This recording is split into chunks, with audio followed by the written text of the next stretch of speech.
আসসালামু আলাইকুম ভিউয়ার্স, আবারও চলে এসেছি নতুন কোনো রেসিপি নিয়ে। হাতে মাত্র 10 মিনিট সময় থাকলেই সকাল বিকালে চায়ের সাথে খাবার জন্য অথবা বাচ্চাদের টিফিনের জন্য ঝটপট বানিয়ে নিতে পারবে অসম্ভব মজাদার তেলে ভাজা ড্রাই কেক। এই কেকের উপরের অংশটা হয় ক্রিস্পি আর মুচমুচে, ভেতরটা একদমই সফট, যেটা খেতে অসম্ভব মজার হয়। আর একবার বানিয়ে বেশ কিছুদিন সংরক্ষণ করেও রাখতে পারবে, খারাপ হবার কোনো ভয় থাকে না। চলো তাহলে রেসিপিটা কিভাবে বানিয়ে নিলাম ঝটপট দেখে নিয়ে, আশা করছি ভালো লাগবে। কেক বানানোর জন্য প্রথমে এখানে একটা বোলের মধ্যে আমি একটা বাটি মেপে 1 বাটি সুজি নিয়েছি। তো তোমরাও চেষ্টা করবে নির্দিষ্ট একটা বাটি বা কাপ মেপে এখানে সমস্ত কিছু উপকরণ একটু মেপে ব্যবহার করতে, তাহলে রেসিপিটা একদম পারফেক্টভাবে তৈরি করে নিতে পারবে। আর দিয়ে দিচ্ছি ঠিক ওই বাটি মেপেই হাফ বাটি পানি। এখানে পানিটা অল্প অল্প করে দিয়ে একটা চামচ দিয়ে খুব সুন্দরভাবে নেড়েচেড়ে মিশিয়ে নিচ্ছি। তবে তোমরা চাইলে এখানে পানির পরিবর্তে লিকুইড দুধ ব্যবহার করতে পারো সুজিটা ভিজিয়ে রাখার জন্য, এতে কেকের টেস্টটা আরও অনেক বেশি ভালো আসবে। আর এইভাবে একবার তেলে ভাজা এই ড্রাই কেক বাচ্চাদের টিফিনে বানিয়ে দিয়ে দেখতে পারো, ওরা কিন্তু ভীষণই পছন্দ করে খাবে। শুধু বাচ্চারা নয়, বড়রাও চায়ের সাথে খেতে ভীষণ পছন্দ করবে। এবার এই সুজিটাকে আমরা কম করে 10 মিনিটের মতো রেস্টে রেখে দেব। আর এই সময়ের মধ্যে দেখবে সুজির দানাগুলো একদমই নরম হয়ে যাবে। তো 10 মিনিট পর ফিরে আসছি। ততক্ষণে এদিকে একটা বোলের মধ্যে আমি নিয়ে নিচ্ছি ঠিক ওই বাটি মেপেই 1 বাটি ময়দা। ঠিক যতটুকু সুজি ব্যবহার করবে ততটুকুই এখানে ময়দা ব্যবহার করতে হবে। তবে ময়দার পরিবর্তে তোমরা এখানে আটা ব্যবহার করতে পারো। আর মিষ্টির জন্য দিয়ে দিলাম 1 বাটি পাউডার চিনি। তো মিষ্টির পরিমাণটা তোমরা তোমাদের পছন্দ মতো এখানে একটু বাড়িয়ে কমিয়ে নিতে পারো। আর চেষ্টা করবে অবশ্যই এখানে পাউডার চিনিটাই ব্যবহার করতে। আর তারই সাথে দিয়ে দিলাম 2 চা চামচ কাজু বাদাম কুচি। আর সুন্দর একটা স্বাদের জন্য দিয়ে দিলাম 2 চা চামচের মতো গুঁড়া দুধ। গুঁড়া দুধটা অবশ্যই এখানে ব্যবহার করবে, কোনো রকম স্কিপ করা চলবে না। এতে কেকের টেস্টটা কিন্তু অনেক বেশি ভালো আসে। আর সুন্দর একটা ফ্লেভারের জন্য দিয়ে দিলাম হাফ চা চামচের মতো এলাচের গুঁড়া। আর সব শেষে দিয়ে দিচ্ছি চা চামচের 4 ভাগের 1 ভাগ বেকিং সোডা। এখানে বেকিং সোডাটাই ব্যবহার করতে হবে, বেকিং পাউডার ব্যবহার করা যাবে না। এবার একটা চামচ দিয়ে সমস্ত শুকনো উপকরণগুলো খুব ভালোভাবে নেড়েচেড়ে মিশিয়ে নিচ্ছি। আর এদিকে যে 10 মিনিটের মতো আমরা সুজিটা রেস্টে রেখেছিলাম, এই 10 মিনিটের মধ্যেই দেখবে সুজির দানাগুলো একদমই নরম হয়ে যাবে। তোমরা দেখেই নিশ্চয়ই বুঝতে পারছো বন্ধুরা, এখানে সুজির দানাটা কিন্তু একদমই নরম হয়ে গেছে। ঠিক এইভাবেই সুজির মিশ্রণটা আমাদের তৈরি করে নিতে হবে। আর তারপর যেদিকে শুকনো মিশ্রণটা আমরা তৈরি করে রেখেছিলাম সেটা সুজির মধ্যে অ্যাড করে দেব। তারই সাথে দিয়ে দেব 2 চা চামচের মতো সাদা তেল। তবে তোমরা এখানে তেলের পরিবর্তে গলানো বাটার অথবা ঘি ব্যবহার করতে পারো।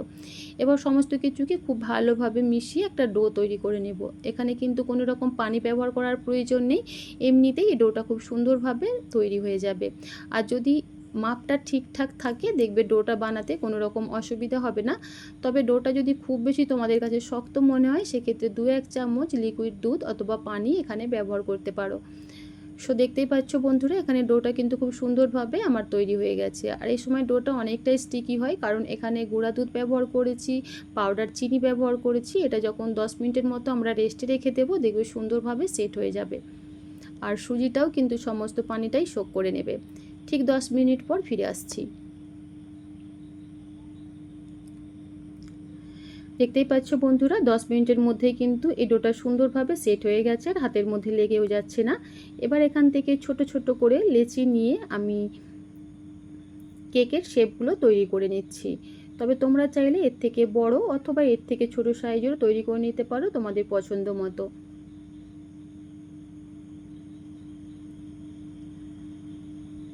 তো দেখতেই পাচ্ছ বন্ধুরা, এখানে কিন্তু একটা কেক আমি তৈরি করে নিয়েছি। আর একইভাবে সমস্ত কেকগুলোই তৈরি করে নিচ্ছি। এগুলো কিন্তু তেলে ভাজার পর ফুলে অনেকটাই বড় হয়ে যাবে, তাই খুব বেশি বড় করে বানানোর প্রয়োজন নেই। এবার এই কেকগুলোকে ভেজে নেবার জন্য চুলায় একটা প্যান বসিয়ে দিয়েছি। আর প্যানের মধ্যে পর্যাপ্ত পরিমাণ তেল খুব ভালোভাবে গরম করে নিয়েছি। তারপর একটা একটা কেক এইভাবে তেলে দেবার পর চুলোর ফ্লেমটাকে একেবারে লোয়ে করে দিতে হবে। তা না হলে নিচে থেকে কালার চলে আসবে আর কেকের ভেতরটা একদমই কাঁচা রয়ে যাবে। অবশ্যই তেলটাকে ভালোভাবে গরম করে নেবার পর তেলের মধ্যে কেকগুলো দিয়ে সাথে সাথেই চুলোর ফ্লেমটাকে একেবারে লোয়ে করে দেবে।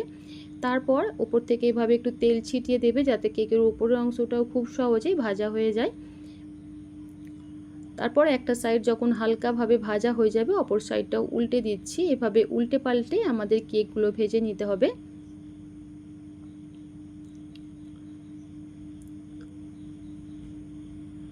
আর এই পর্যায়ে কিন্তু চুলোর ফ্লেমটা একেবারে লোয়ে রেখে দিয়েছি।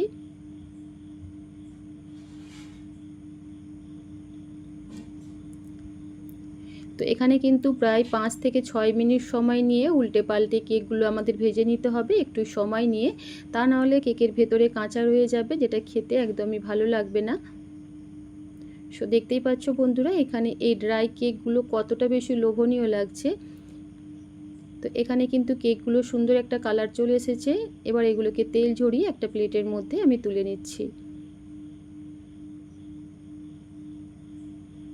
একইভাবে বাকি কেকগুলোও ভেজে নিচ্ছি।